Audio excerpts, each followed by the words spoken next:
Bismillahirrahmanirrahim. Assalamualaikum warahmatullahi wabarakatuh. Alhamdulillah wassalatu wassalamu ala Rasulillah wa ala alihi wa sahbihi ajma'in. Ada satu soalan yang bertanya, bagaimanakah untuk kita memulakan ibadat puasa kita di bulan Ramadan cara yang paling berkualiti sekali.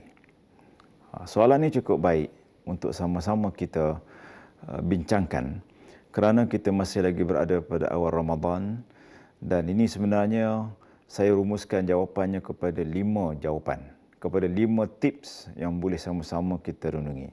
Pertama, kita mestilah mengetahui dan mempunyai satu keinginan ataupun satu tujuan kenapa kita berpuasa di bulan Ramadan ini. Jadi ini sebenarnya pertamanya kita mesti ada ilmu. Jika kita ingin menjalani ibadat Ramadan, puasa yang terbaik terutamanya pada tahun ini berbanding tahun lepas, maka kita sebenarnya mesti ada mempunyai ilmu kenapa kita perlukan kualiti Ramadan yang semakin baik dan baik berbanding tahun sebelumnya. Sebab itu Islam melalui sumber Al-Quran dan hadis dan huraian ulama telah memberikan satu panduan yang jelas bagaimanakah sebenarnya khususnya umat Islam perlu menjalani ibadat Ramadan yang terbaik kerana ibadat Ramadan ini akan menghasilkan satu bentuk kehidupan yang mendapat panduan dan petunjuk daripada Allah SWT sebagai manusia yang terbaik dan akhirnya memberikan kita kejayaan di dunia dan akhirat.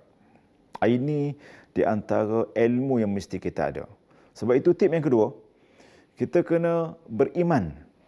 Apabila kita tahu bahawa sebenarnya kita ingin menjadi manusia yang bertakwa sebagai satu maqasid ataupun sebagai satu tujuan kenapa kita berpuasa, seperti Allah sebut dalam ayat 183. 183 Allah menyatakan la'allakum tattaqun.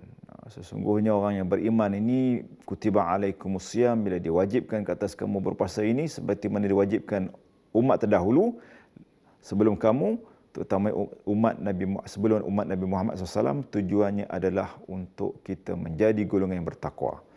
Jadi ilmu untuk mencapai takwa ni perlu ada.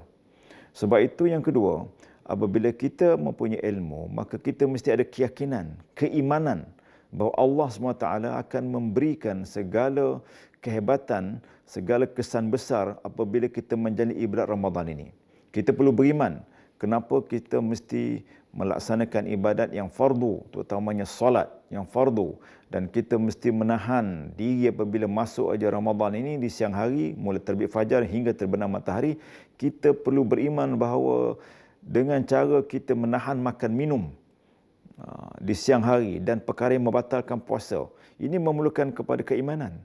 Sebab kita akan berpuasa sama ada di depan atau di depan orang ataupun tak ada orang, kita akan berpuasa kerana Allah SWT.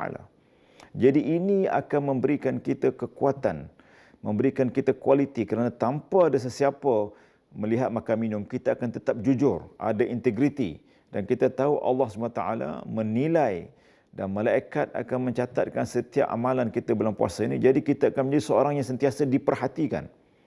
Orang yang sentiasa istilahnya dimuraqabahkan, yang sentiasa dipantau. Jadi ini akan menjadikan kita akan lebih berkualiti menjadi ibadat terutamanya ibadat dalam bulan Ramadan ini, di siang hari. Kemudian yang ketiga, tip yang ketiga ialah bagaimana kita nak mempertingkatkan kualiti ibadat Ramadan kita, maka kita mesti mempunyai semangat bersungguh-sungguh melaksanakan setiap perkara yang telah pun disyariatkan semasa bulan Ramadan ini. Kita kena berbuka, jangan tak buka pada petang hari sebelum masa maghrib tu. Kita kena bersedia untuk berbuka puasa mengikut sunnah Nabi. Kita kena bersederhana, kita berdoa sebelum berpuasa, kerana doa itu di antara kegembiraan orang berpuasa ni bila menghadapi berbuka puasa, dan kemudian kita akan berdoa dan kita yakin doa kita mustajab ketika itu. Dan kita bertambah lagi bersemangat untuk kita menjalani ibadat pada malam hari. Jadi ibadat pada malam hari ini dipenuhi dengan pelbagai kelebihan, tetapi memerlukan satu aktiviti ataupun perlakuan ibadat yang bersifat fizikal. Kita perlu solat maghrib, Wajib kita solat maghrib ya. Jangan buka puasa tak solat maghrib. Ini tak betul. Kita mendirikan rukun Islam lain tapi kita meninggalkan rukun Islam yang lain. Tidak, kita kena buat puasa. Kemudian kita kena bersedia untuk menunaikan pula solat Isyak berjemaah. Kemudian kita bersedia pula untuk menunaikan solat sunat tarawih pada malam hari. Sebaiknya bilangan yang paling terbaik iaitu 20 campur dengan 3 witir. Apa lagi? Kita akan mengisi masa pada malam hari seperti siangnya dengan juga membaca Al-Quran. Seperti contoh, seperti dalam masa lunch hour sebagai contoh siang hari.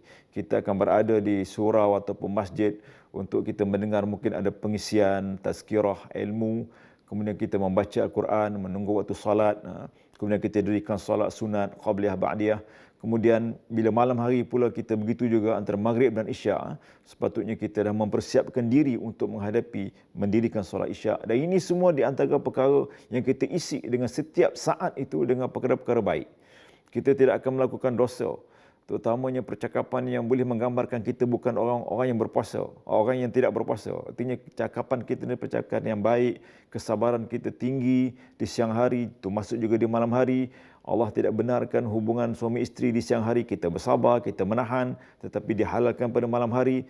Jadi kesemua ini, dan kita percaya pada satu malam dalam bulan puasa ini terdapat satu malam yang diumpamakan satu malam dengan 1000 bulan pada malam Lailatul Qadar. Jadi malam ini seumpama 1000 bulan adalah yang terbaik untuk kita usahakan kerana kebaikan digandakan seperti seumpama 1000 bulan. Justru pada 4 tip yang saya cadangkan ini, maka marilah kita betul-betul beriman bahawa sesungguhnya ibadat puasa kita pada bulan ini adalah merupakan yang terbaik akan kita laksanakan. Maka kerana kita tak pasti bagaimanakah puasa kita bertemu ke tidak lagi pada masa akan datang. Sekian dahulu. Wassalamualaikum warahmatullahi wabarakatuh.